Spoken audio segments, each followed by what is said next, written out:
Shalom teman-teman, selamat siang. Ketemu lagi dengan saya Andre di program Jesus Way. Kembali kami mengucapkan terima kasih atas kepercayaannya dari teman-teman di Smart People untuk kesempatan siang hari ini di mana masih diberi kesempatan buat berbagi firman, berbagi kisah kehidupan. Oke, di part yang ketiga ini kita akan tetap lanjut dengan tema bahwa Yesus itu adalah sebuah jalan dan kebenaran dan hidup. Tapi kita akan melihat sebuah perspektif yang lainnya dulu. Kita akan mungkin nanti akan belajar tentang bagaimana sih kita harus mengikuti Yesus. Tapi sebelumnya itu mari kita berdoa untuk mengawali sesi pada siang hari ini. Mari kita berdoa. Bapa, kami mengucap syukur atas rahmat-Mu, atas kemurahan-Mu, kasih-Mu ya Tuhan yang luar biasa bagi kami semua. eh, Baik yang ada di teman-teman yang melayani di Kalimantan, di Smart People ya Tuhan, dan juga yang ada dimanapun mereka berada Tuhan, dan juga kiranya Engkau memberkati kami semua yang mendengarkan firman-Mu, agar kiranya firman-Mu tidak berlalu dengan sia-sia Tuhan. Terima kasih, kami mengucap syukur pada siang hari ini, dan kami siap belajar di dalam nama Tuhan Yesus Kristus. Haleluya. Amin. Ya. Oke, teman-teman begini. Eh, kita akan belajar bagaimana seseorang itu saat dia memproklamirkan diri dan dia mau mengikuti Yesus itu hal-hal apa saja sih yang harus dilakukan ya. Terutama pada saat itu kita bicara tentang kisah Yesus ya, kisah Yesus itu bagaimana hal-hal yang Yesus kemukakan kepada para muridnya bahwa setiap orang yang mengikuti Yesus itu harus berani untuk menyangkal diri dan memikul salib serta mengikut Tuhan. Nah, kita akan belajar dari sebuah kisah yang ditulis di Matius. Ya, kita baca di Matius pasal 16 ayat 21 sampai ke 26. Nanti ayat pokok kita ada di Matius 16 ayat yang ke-24, tapi kita baca sejak permulaan ya, biar dapat kisah yang utuh gitu loh. Ya, begini. Matius 16 ayat 21 sampai 26. Sejak waktu itu Yesus mulai menyatakan diri, oh sorry, waktu itu Yesus mulai menyatakan kepada murid-muridnya bahwa ia harus pergi ke Yerusalem dan menanggung banyak penderitaan dari pihak tua-tua, imam-imam kepala, dan ahli-ahli Taurat. Lalu dibunuh dan dibangkitkan pada hari ketiga. Yang ayat 22, tetapi Petrus menarik Yesus ke samping ya dan menegur dia, katanya, "Tuhan, kiranya Allah menjauhkan hal itu. Hal itu sekali-kali tak akan menimpa engkau." Nah, ini menarik ini. Kita berhenti dulu di situ ya. Kita stop dulu. Reaksi Petrus itu seakan-akan dia nggak seneng kalau bahwa Yesus nanti itu mengalami penderitaan dari tua-tua, dari imam-imam kepala, dari ahli Taurat. Kenapa sih kok dia nggak senang? Kalau kita belajar sebenarnya dari awal lagi ya, kalau dari pasal 16 ayat 1 sebenarnya ada sebuah sebuah hal yang eh, Yesus sampaikan dan Petrus pun mengakui itu, dan ayat kalau perikop di atasnya mulai dari ayat 13 sampai ayat 20 itu kita nggak usah baca ya, tapi nanti mungkin teman-teman bisa bisa lihat sendiri ya. Seperti apa bahwa di situ Petrus dia mengakui bahwa Yesus itu adalah Mesias. Nah, kita tahu Mesias itu kan juru selamat ya, juru selamat. Kita tahu juga Yesus itu sang pembuat mujizat ya toh. Mujizatnya banyak banget wis. Mulai dari mujizat pertama mengubah air menjadi anggur waktu di perkawinan di Kana, dan mujizat-mujizat yang lainnya seperti membangkitkan Lazarus yang sudah mati ya, dan menyembuhkan orang-orang sakit yang lumpuh timbang. Seakan-akan Yesus itu nanti eh, di pikiran Petrus ya, di pikiran Petrus ini Yesus itu nanti bakal menjadi seorang pemimpin besar yang luar biasa. Nah, sehingga kalau di ayat 16 itu, maka jawab Simon Petrus, engkau adalah Mesias, anak Allah yang hidup. Loh, luar biasa loh. Itu Petrus sendiri mengakui bahwa Yesus itu adalah Mesias, juru selamat. Ya. Anak Allah yang hidup. Bukankah ini luar biasa? Tapi ini kontradiktif sekali dengan yang ditulis di 16, di Matius 16 ayat 22. Seakan-akan Petrus nggak rela gitu loh. Ya, nggak rela. Ah Tuhan, nggak mungkin deh kiranya. Kalau bahasa sekarang ya Tuhan, nggak mungkin. Kamu nanti wong kamu tuh hebat loh, kamu itu pembuat mujizat loh, kamu tuh luar biasa loh. Ini nggak mungkin loh terjadi padamu Tuhan. Mungkin bahasa seperti itu ya, bahasa kamu. Tapi apa? Kita buka lagi di ayat Matius 16 ayat 23. Justru apa kata Yesus? Maka Yesus berpaling dan berkata kepada Petrus. Apa kata Yesus? Enyahlah iblis. Nah ini, mantap ini. Enyahlah iblis, engkau suatu batu sandungan bagiku. Sebab engkau bukan memikirkan apa yang dipikirkan Allah, melainkan apa yang dipikirkan manusia. Nah, ini juga sebuah kunci pokok bahwa kita sebagai manusia itu sebenarnya tuh harus memikirkan apa yang dipikirkan oleh Allah. Sesuatu yang dipikirkan oleh Tuhan, mungkin kalau boleh kayak ngomong kehendak Tuhan itu kadangkala itu berlawanan dengan apa yang menjadi kehendak kita manusia. Iya, itu. Makanya di ayat 24 dikatakan, lalu Yesus berkata kepada murid-muridnya, setiap orang yang mau mengikut aku, ia harus menyangkal dirinya, memikul salibnya, dan mengikut aku. Ini, kalau di terjemahan lain itu, begini teman-teman, terjemahan lain. Dikatakan begini, kemudian Yesus berkata kepada para murid, jika seseorang ingin menjadi pengikutku, pengikut Yesus ya, harus mengesampingkan kepentingan pribadi atau kesenangan pribadi. Berani mengikul salib dan mengikut Yesus. Berapa banyak dari kita ini, walaupun kita sudah memproklamirkan diri sebagai orang Kristen, kita tuh sebenarnya tuh eh, masih mengutamakan kesenangan di hidup kita ini, masih mengutamakan kesenangan pribadi kita daripada mengutamakan kehendak Tuhan. Ya toh. Kalau boleh dibilang seperti ini contohnya, seringkali kan kita berdoa, oh Tuhan jawab doaku. Kita berdoa seperti itu ya, Tuhan jawab doaku. Tuhan aku tuh mau begini, begini, begini, begini, begini. Sesuatu yang baik, sesuatu yang baik. Tapi kita harus tanya ulang, apakah itu sesuai dengan kehendak Tuhan atau tidak. Gitu. Karena bisa saja kehendak Tuhan itu bukan yang baik menurut kita, tapi yang baik menurut pemandangan Tuhan. Ya. Makanya di ayat 24 itu yang penyangkalan diri. Ya, ini loh, penyangkalan diri. Kenapa sih kok menyangkal diri? Karena manusia seperti kita ini, egonya tuh masih tinggi. Egoisme, waduh egoisme. Rasa untuk mementingkan diri sendiri itu masih tinggi sekali. Ya. Eee, seperti kita bicara secara gereja ya, pelayanan di mimbar, baik itu pemain musik, WL, singer, song leader, dan sebagainya, seringkali dia benar tidak tidak benar-benar, oh melayani Tuhan tidak, tetapi, di dalam hatinya seringkali terbersit ataupun di dalam pikirannya seringkali masih terbersit, eee, kesenangan pribadi, egonya yang ditunjukkan. Ini yang harus disampaikan, ini yang harus dibuang jauh-jauh dari kehidupan kita. Makanya ditulis di situ kita harus menyangkal diri. Menyangkal diri artinya bukan berarti kok kita ini mematikan diri sendiri, wis aku gak ngapa-ngapain, aku terus tak diam aja. Wis pokoknya aku setiap hari berdoa, wis baca firman, terus pokoknya aku tak diem aja, nggak ngapa-ngapain.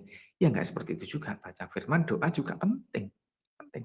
Tetapi ya mempertanggungjawabkan hidup kita lewat dunia mungkin yang bekerja dengan baik, mungkin yang, full timer melayani Tuhan dengan baik, itu juga penting gitu loh. Hidup itu harus seimbang. Kita nggak boleh bicara, eee, berkat terus, tanpa kita mengetahui bahwa ada sisi lain, bahwa sisi penderitaan Yesus yang harus kita juga ikuti. Nggak bisa.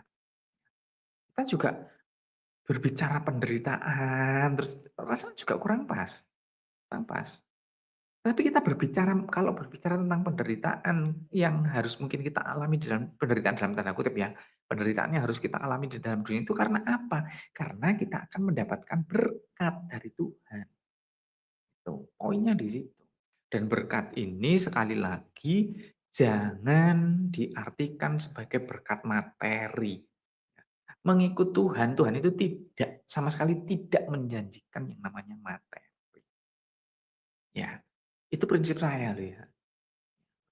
Boleh berbeda, tidak masalah teman-teman, boleh berbeda. Tidak masalah. Tapi prinsip saya pribadi, oh Tuhan tidak selalu menjanjikan berkat materi, tidak. Tapi berkat apa? Yang lebih penting bagi kehidupan kita adalah damai sejahtera. Itu yang penting. Kita punya banyak duit, kita punya banyak harta, tapi kalau kita nggak punya damai sejahtera, ya buat apa harta itu? Harta itu ya teman-teman, itu tidak dibawa mati. Nanti kalau kita dikubur pada saat kita mati, nggak bawa apa-apa. Serius, serius. Mau seberapa banyak kita mengumpulkan harta ya akhirnya ya paling buat orang lain, ya kan? Seperti itu. Nah, penyangkalan diri dan pikul salib itu sebenarnya itu juga berbicara sebuah komitmen. Komitmen kepada siapa? Komitmen kepada Kristus, komitmen kepada Yesus. Para murid diperingatkan oleh Tuhan lewat perkataannya tadi, yaitu apa? Setiap orang yang mengikuti Yesus harus berani menyangkal dirinya dan memikul salib dan mengikut Tuhan. Itu berbicara tentang komitmen. Gitu. Sejauh mana komitmen kita sekarang kepada Tuhan gitu. Jangan-jangan nih kita mulai meragukan apakah benar nih Tuhan itu nyata dalam kehidupan kita. Apalagi dengan eh, banyaknya kasus-kasus yang terjadi saat ini, ya, nggak usah saya sebut ya, banyak sekali kasus-kasus yang viral saat ini seperti apa, ya, itu membuat komitmen kita kepada Tuhan itu bisa jadi agak sedikit goyang, teman-teman.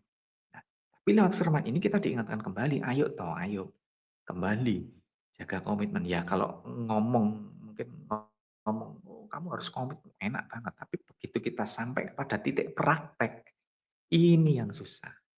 Ini yang harus penuh apa harus butuh eh, kita harus mengerjakannya ekstra keras, mengerjakannya dengan ekstra serius dan sungguh-sungguh kalau kita bicara tentang komitmen. Ya. Kalau ngomong-ngomong soal komitmen sebenarnya banyak sekali contoh-contohnya ya teman-teman. Tapi kita lagi aja deh ke kehidupan diri kita pribadi. Sudahkah kita benar-benar berkomitmen kepada Tuhan atau belum?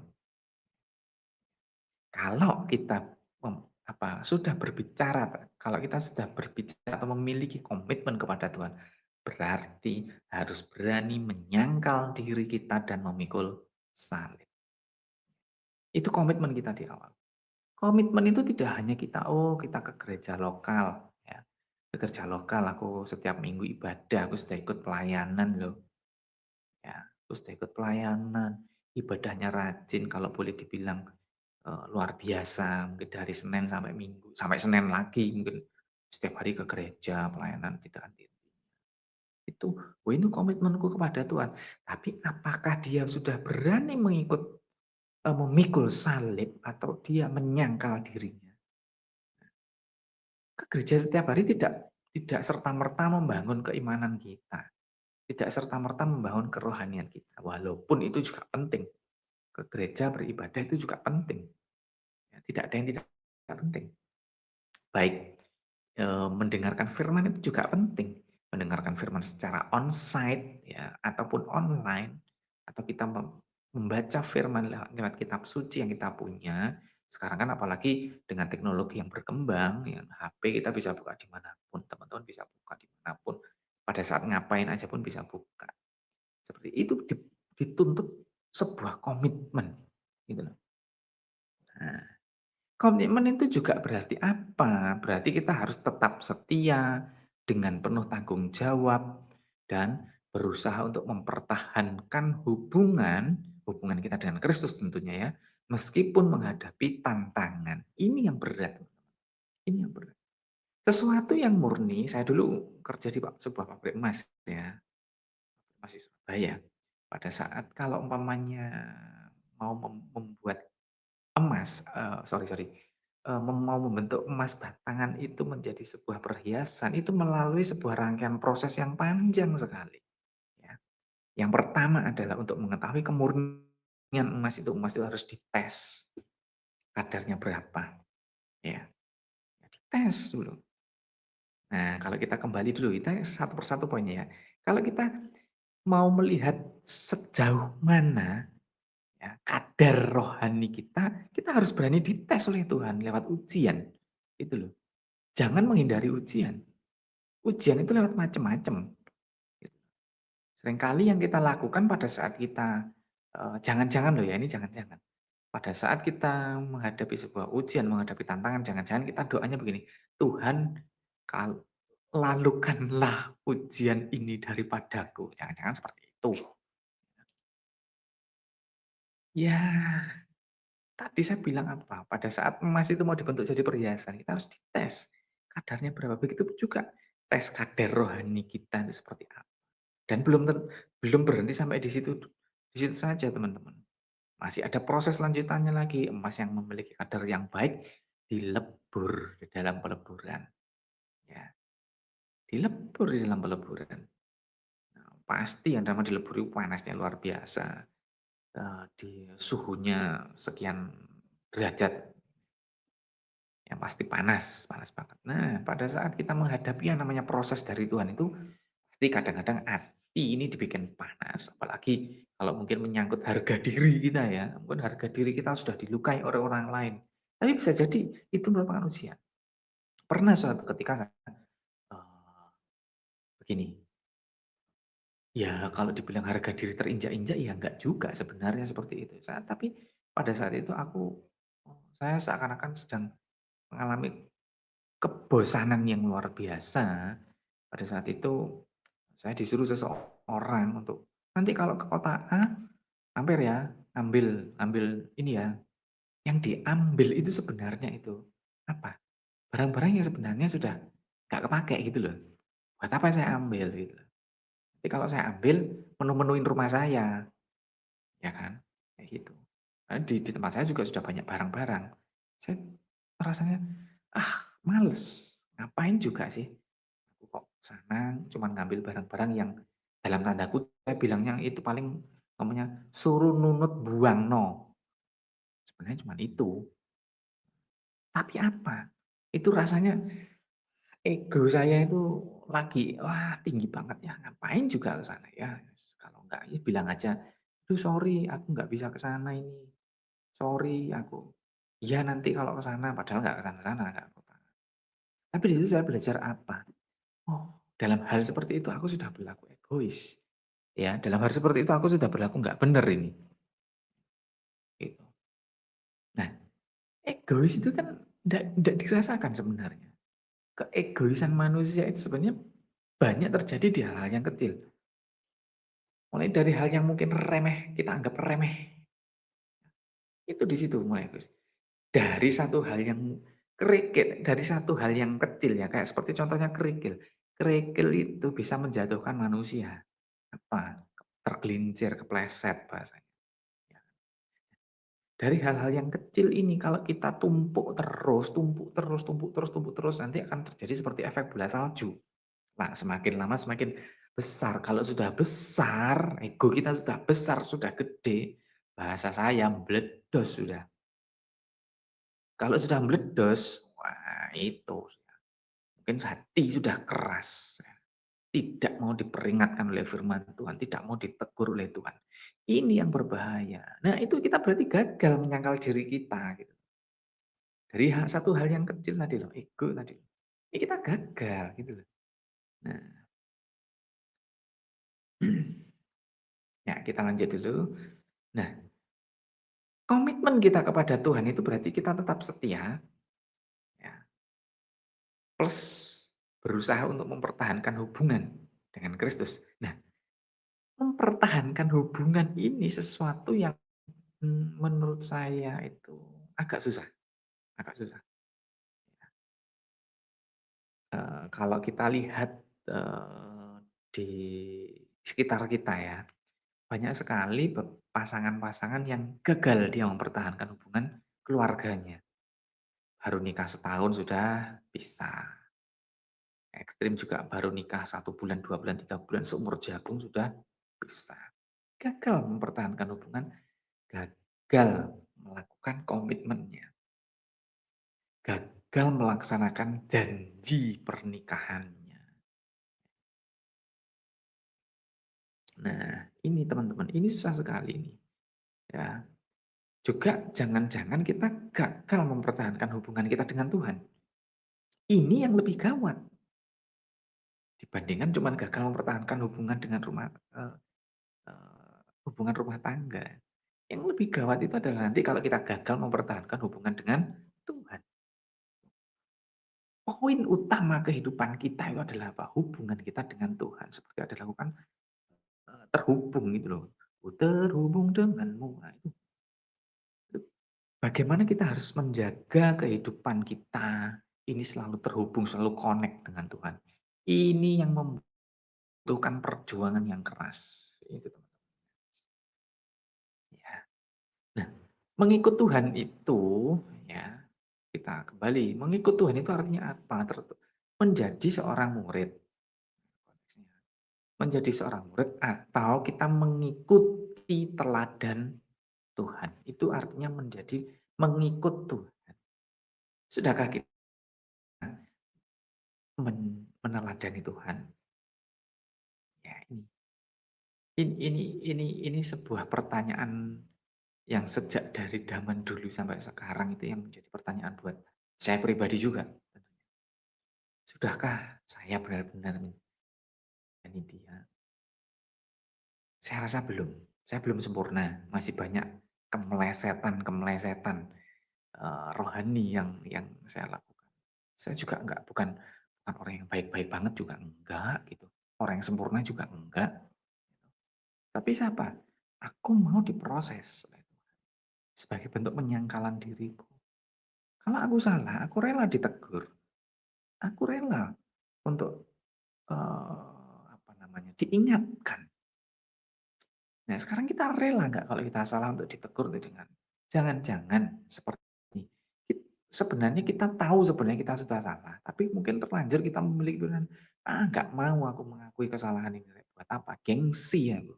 Nah, ini apakah kita berarti kalau kita gengsi tidak mau mengakui kesalahan itu berarti kita belum meneladani Tuhan. Berarti saya dan saudara mungkin belum mengikuti Tuhan dengan benar. Ini patut menjadi pertanyaan.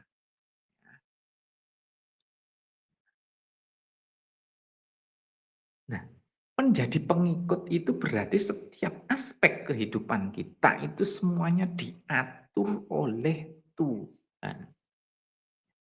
Ya, ingat ya, kita diatur oleh Tuhan. Kalau bahasa gaulnya, kita ini babunya Tuhan. Bukan Tuhan yang jadi babu kita, enggak. Tapi kita ini loh, babunya Tuhan. Jadi mau kita disuruh gini lakonono, jalani aja. Mau disuruh gitu ya sudah jalani aja. Jangan protes. Saya seringkali kalau di tempat kami pelayanan selalu mengatakan kepada jemaat seperti ini. Kalau kita lagi diproses itu jangan protes. Kalau kita lagi diproses tapi kamunya protes, kehidupanmu nggak bakalan beres. Ingat, kalau kita lagi diproses sama Tuhan, nggak usah protes. Jalani saja.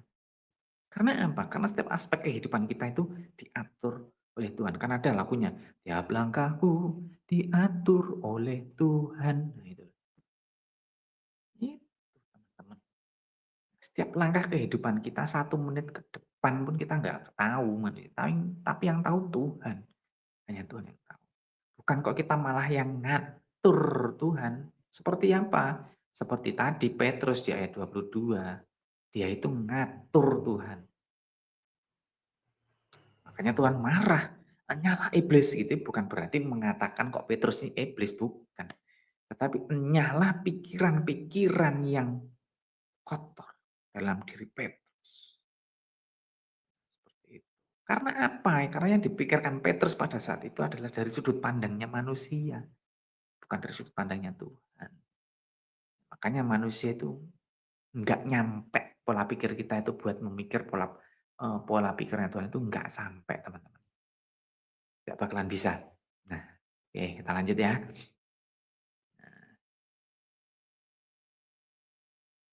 Nah, mengikut mengikut Yesus tadi saya katakan apa? Mengikut itu kan seperti kita kalau mamanya mengikuti seseorang, ya itu mengikuti seseorang kan pasti ada di belakangnya.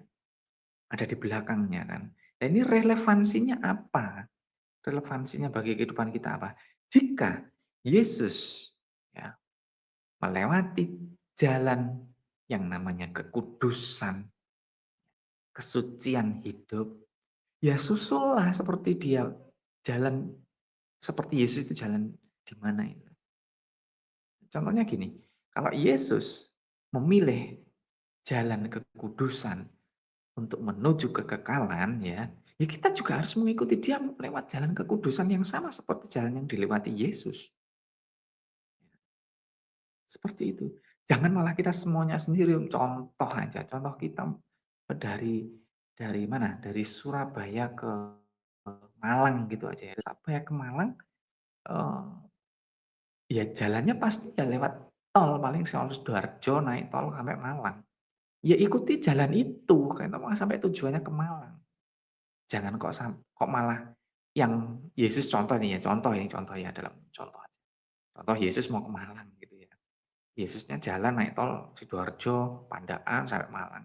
Kitanya jalannya justru jalan ke Gresik, Lamongan, Tuban. Nggak bakalan ketemu. Itu maksudnya semau sendiri. Gitu. Sekalipun itu jalan penderitaan ya nggak apa-apa, laluin aja, nggak usah takut. Sekalipun jalan yang susah, jalan yang sukar, penuh dengan derita, ya lalui aja. Nggak usah takut gitu loh. Karena apa? Karena ada berkat Tuhan yang sudah Tuhan sediakan di balik setiap penderitaan, di balik setiap kehidupan kita yang mungkin mungkin saat ini kita sedang mengalami yang namanya sesuatu yang nggak enak.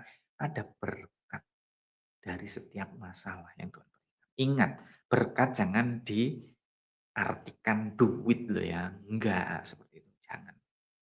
Banyak macam dari berkat itu. Ya, kita masuk ke poin yang kedua, menyangkal diri. Menyangkal diri itu apa? Melupakan kepentingan diri sendiri. Nah, manusia itu penuh dengan konflik kepentingan. Ini konflik kepentingan baik itu di dunia sekuler, ya, di dunia sekuler maupun juga di dunia pergerejawian. Ini manusia itu penuh dengan konflik kepentingan. Berapa banyak di luar sana yang rebutan jabatan jadi gembala, itu kan kepentingan, punya konflik kepentingan. Berapa banyak juga yang eh, rebutan gedung gereja, rebutan jemaat, rebutan apa lagi? Itu kan menunjukkan bahwa konflik kepentingan ini itu ada dimanapun. Kita harus belajar satu hal, Pak, selesai dengan diri sendiri. Kalau kita sudah selesai dengan diri sendiri, ini jalan ke depan itu kita akan menjalani kehidupan kita dengan apa ya? Dengan damai sejahtera, wis gitu aja kalau ngomong. Kita harus selesai dengan diri. Kalau belum selesai dengan diri sendiri itu yang susah. Ini, ini yang susah, teman-teman. Nah, penyangkalan diri merupakan sebuah pelajaran yang sulit dan keras. Enggak semua orang mau. Soalnya apa? Karena itu bertentangan dengan karakter kita, dengan watak daging dan darah kita ini loh, DNA kita ini loh. Itu bertentangan. Nah, karena apa? Karena yang namanya karakter itu kan pasti sudah mendarah daging kan dari mungkin kita kecil dibentuk oleh lingkungan, dibentuk oleh keluarga, dibentuk oleh keadaan dan sebagainya. Kalau sesuatu yang sudah menjadi karakter kita ya, itu akan sangat sulit itu, akan sangat sulit diubahkan. Nah, penyangkalan diri ini termasuk apa? Termasuk kita itu dirubah karakter kita yang mungkin selama ini mungkin keras, karakter mungkin kita yang selama ini jelek itu dirubah oleh Tuhan. Lewat apa? Lewat menyangkal diri ini. Lewat melupakan kepentingan kita, kita harus mengingat apa yang menjadi kepentingan Tuhan. Nah, karakter kita yang mungkin contoh aja ini ya, contoh lain banyak contoh aja ini.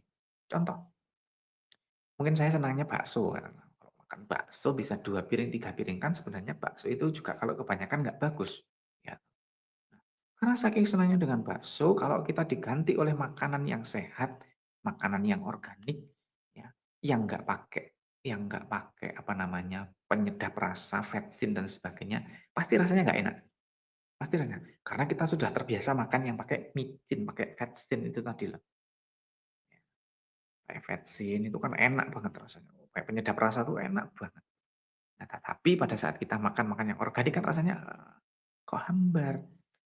Ya itu pembentukan kita ya seperti itu, teman. Jadi pada saat mungkin kalau kita dibentuk dari mungkin dulu karakter kita yang jelek, karakter kita yang enggak bagus, karakter kita yang, mmm, tidak patut ya, tidak patut, jangan berontak jangan berontak, lalui. Dan itu harga yang harus kita bayar. Harga yang harus kita bayar pada saat kita mengikuti Yesus, teman-teman. Ya itulah bentuk penyangkalan diri. Nah, karena apa? Karena tadi kalau karakter kalau sudah mendarah daging itu pasti susah. Ya, itu harus, eee eee, perlu perjuangan yang ekstra. Ya juga ego itu sama, ego itu sulit sekali ditekan, itu. Nah, nah, bentuk penyangkalan diri itu seperti apa sih bentuk penyangkalan diri? Pertama apa? Menolak kefasikan dan segala hawa nafsu dunia. Ya kita buka di Roma, 6 ayat 11. Kita buka Roma 6 ayat yang 11.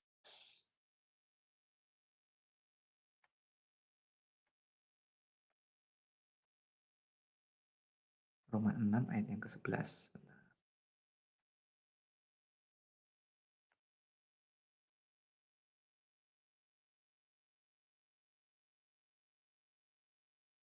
Roma 6, sorry, Roma 6 bukan Ulangan 6. Ya, ya, begini firman Tuhan, Roma 6 ayat nah ini, demikianlah hendaknya kamu memandangnya bahwa kamu telah mati bagi dosa, tetapi kamu hidup bagi Allah. Ayat yang ke-12, sebab itu hendaklah dosa jangan berkuasa lagi di dalam tubuhmu yang fana, supaya kamu jangan lagi menuruti keinginannya. Lah bentuk penyangkalan diri itu ya ini. Kita melawan dosa. Karena apa? Karena seringkali kemauan kita yang jelek, kemauan diri kita sendiri itu menjurusnya ke arah dosa, menjurusnya ke arah yang nggak baik. Gitu. Seperti itu. Untuk lebih memperkuat kita buka lagi di Titus 2 ayat yang ke-12.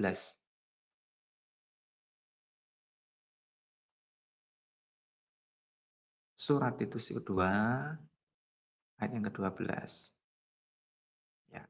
Ia mendidik kita supaya kita meninggalkan kefasikan dan keinginan-keinginan duniawi. Supaya kita hidup apa? Bijaksana, adil, dan beribadah di dalam dunia sekarang ini. Nah ini loh, ya. Bentuk penyangkalan diri itu menjadikan kita menjadi pribadi yang bijaksana. Kita bisa berperilaku adil dan tentunya cinta Tuhan. Seperti itu. Itu bentuk penyangkalan diri.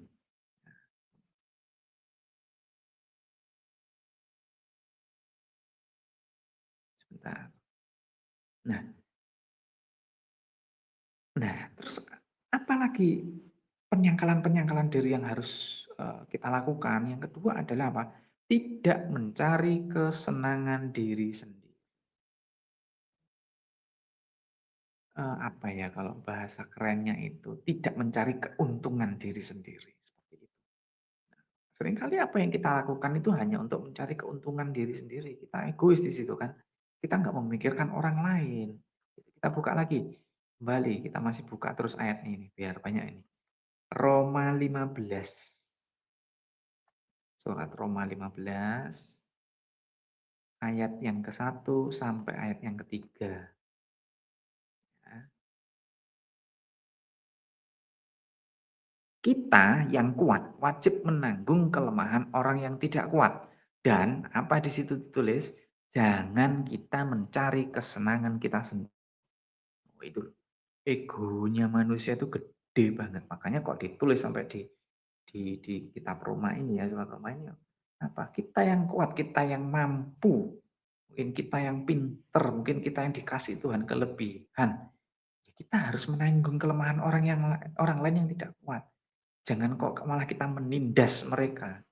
Seringkali eh, kita memakai kepintaran kita itu hanya untuk minteri orang lain. Seperti itu kan. Ya. Kalau orang lain belum ngerti dibodoh-bodohin, kamu ini gak ngerti apa-apa. Enggak, tapi bantulah orang itu agar dia juga bisa menjadi mengerti. Seperti itu. Ya.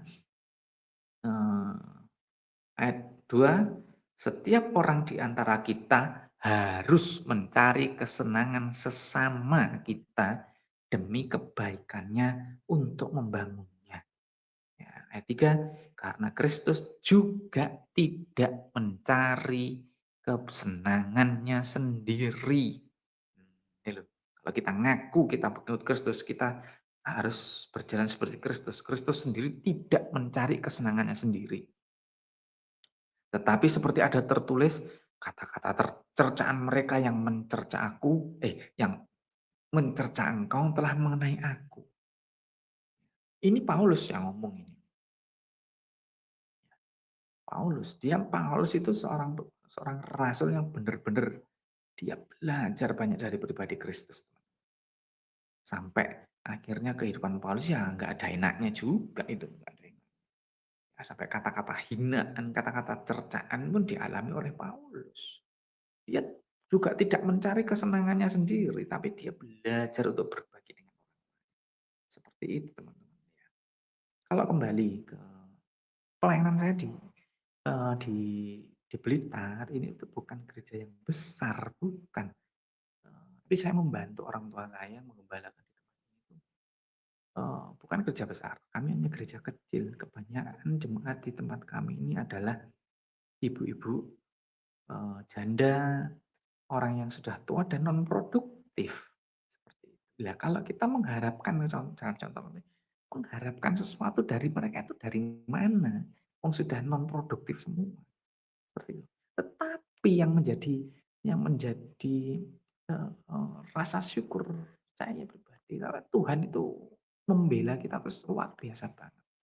Luar biasa sekali. Penyertaan Tuhan kepada kami sekeluarga itu benar-benar sempurna. Nggak nyangka kemarin pada saat minggu lalu kan saya pernah cerita bahwa ada salah satu jemaat yang jatuh dari atap gereja sampai ke bawah. Nah, harus dibawa ke Solo, dioperasi, dan sekarang dia sudah kembali ke rumah. Ada pergeseran dan retak di tulang punggungnya. Tapi puji Tuhan, Tuhan sudah tolong semua. Ya. Nah, em, sebagai contoh sederhana, atap gereja, plafon gereja itu sempat bolong. Bolong mungkin diameternya sekitar 1 kali 1 meter lah seperti itu. 1 meter. Tapi apa yang jadi penghiburan buat saya teman-teman? Pada saat masih mencari-cari tukang buat benahi plafon gereja biar nggak bolong. Tahu-tahu ada jemaat yang tergerak. Tergerak, bapak-bapak 2 orang. Sudah dibilang bapak-bapak muda bukan. Bapak-bapak usia sudah usia-usia lanjut. Datang ke gereja, mengerjakan plafon biar nggak bolong. Ini adalah bentuk penyertaan Tuhan. Kecil, sederhana, mungkin nilainya berapa sih?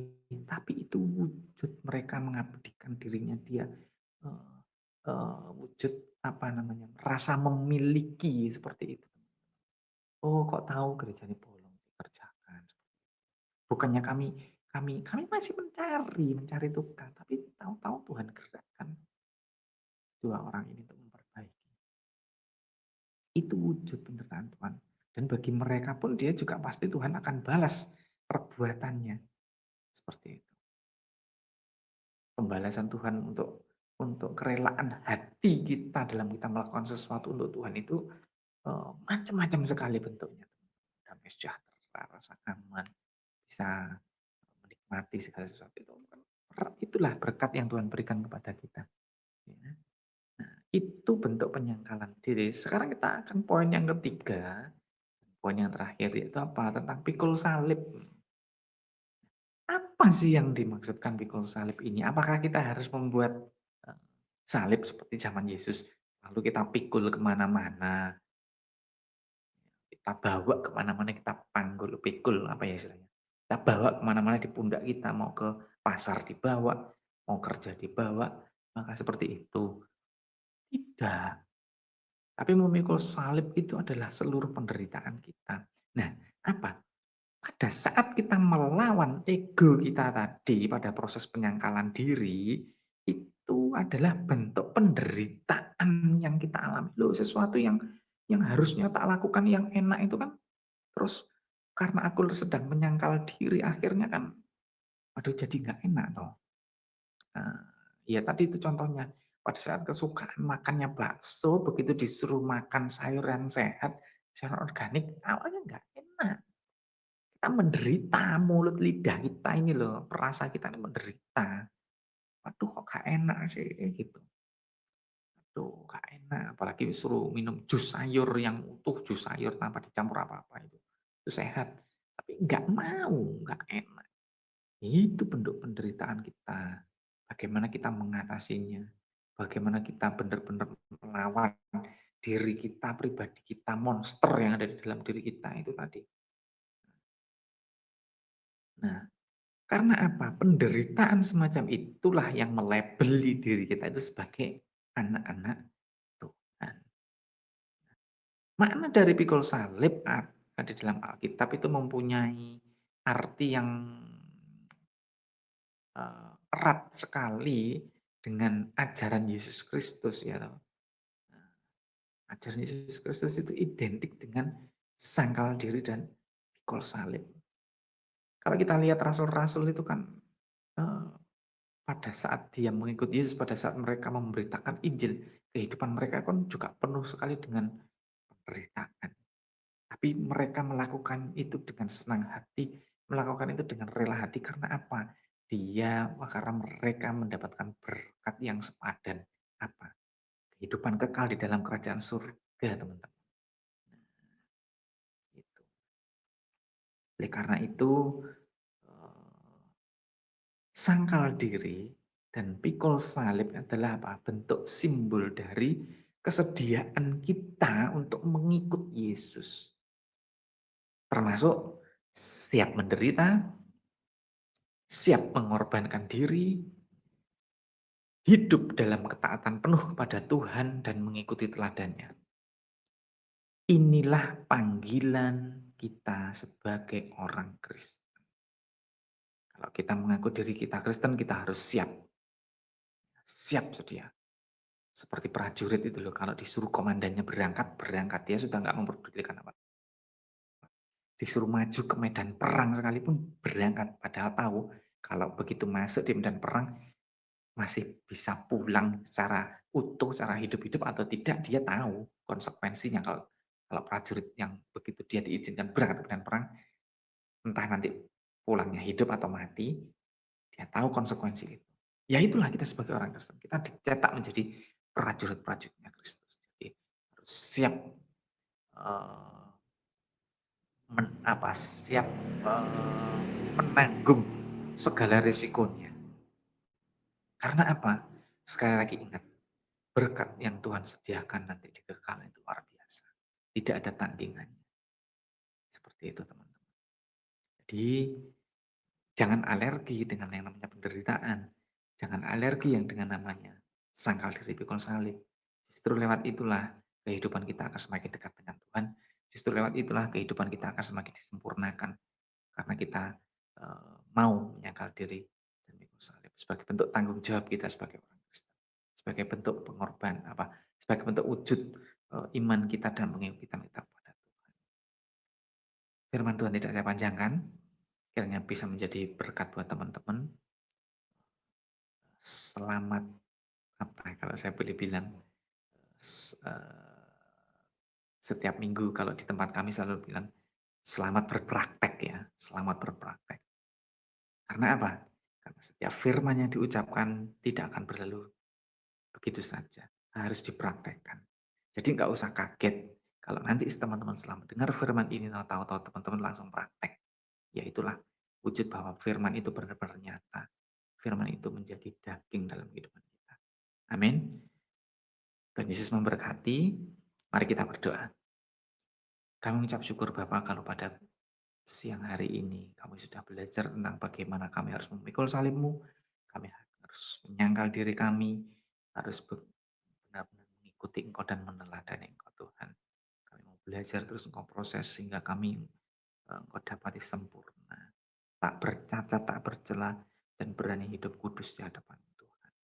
Terima kasih Tuhan, kiranya Engkau membentuk kami, pribadi kami semuanya hari lepas hari ke depan Tuhan. Kami percayakan hidup kami ke depan, masa depan kami dalam tangan-Mu Tuhan. Terima kasih Tuhan Yesus. Kau juga memberkati Smart People dan juga semua yang terlibat dalam pelayanan di sini ya Tuhan.